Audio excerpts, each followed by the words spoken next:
Okay, so last night we talked about the kit number, the type, the list, select, sex, um, JAD, and WikiTree. Now we're on haplogroup. Haplogroup is MT right here and Y. mtDNA is passed down from mother to mother, mother, mother, mother, mother, mother. It's always going to go that way. Y is father, father, father, father. It gets continually goes. Now, these tests right here, as you can see, um, my son would get my mtDNA, but it would stop. It's not going to pass anymore. Um, he would get his father's Y. So right here you see HV9A is my mtDNA. And then this long number right here, R1B1, B2A1A, 2F2, is the Y chromosome. So what happens, because people get really confused about the whole X chromosome and how you inherit an X chromosome, and that's not it at all. mtDNA, like I said, it's mother to mother, and it passes down, but once you have a son, it stops. So basically over years, like hundreds of years, I do apologize if you can hear my son. He's in his bedroom yelling at the Xbox currently. So please ignore him. So that's what that is. Now with the genes for good test, you're not going to get that haplo. You're not going to get the haplo, but some people's going to have your haplo listed here. Some are not, but that's what that haplogroup is. Autosomal. This is your autosomal test. We're right back to the total centimorgans. The largest centimorgan, the generation. So genetically, my son's a little bit closer than my daughter with that 0.1.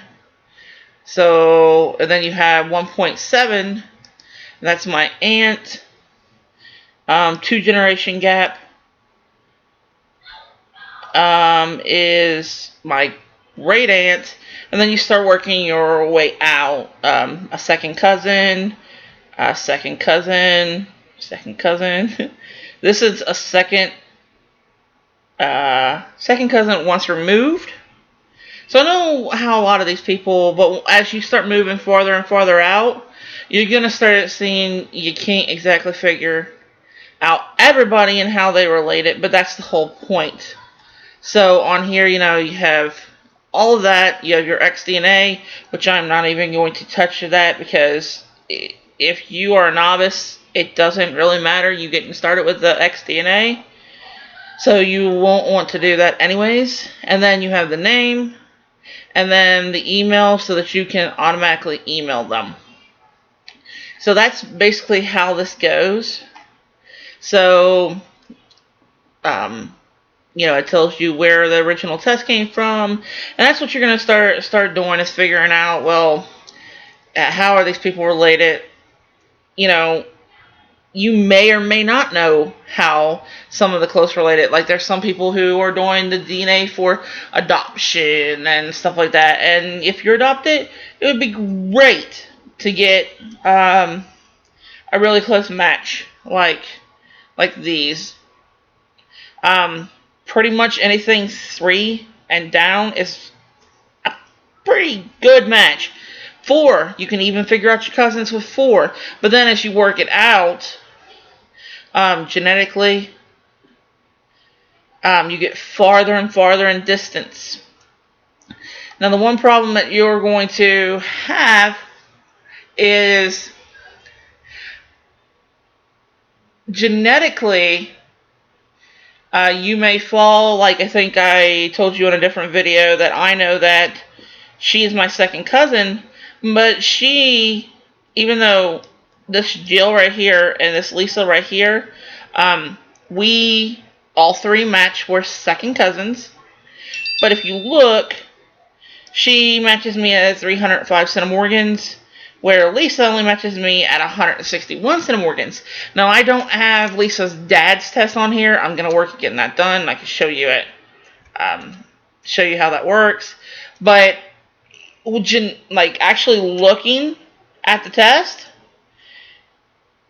Jill, right here at 305 centimorgans, comes in very close to Lisa's father, because Jill's genetically closer because, like I said on the other video, we found out that she actually matches 2 lines. So when you start getting into matching more and more lines, and it's really, when it comes to country towns, small towns, you're going to find the overlaps of more and more DNA.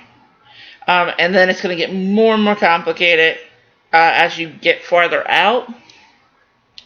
But you are going to get a long list of matches. And my list goes all the way to 5.2 and matching at 10.2 centimorgans.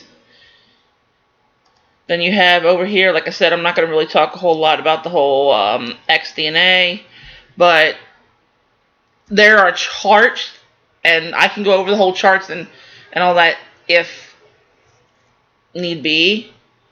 Like, all of these, you know, if I'm looking at a chart, I can tell where I'm going to get xDNA, but you're not going to get xDNA from your father's line.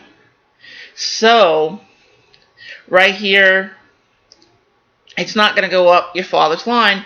So I know that this woman, she's using an alias, Long, and she matches me at 0 centimorgans for the xDNA, and I know that she is up my father's line.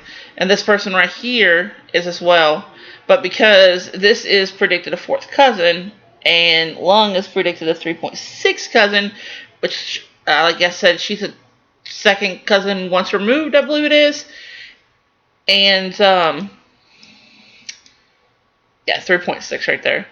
And so I know how Lung matches me, and I know that she matches me through my father, so I know all of that. Then you start working your way out. But the one problem is you cannot rely on the xDNA, because just because it says, you know, that there's no xDNA shared between me and this Clifton White person, it doesn't mean that 100% that it's going to be up that line. Could have just, that person and I could have just not gotten the same xDNA. But it's a way to start breaking things down, and that's what you need to be doing.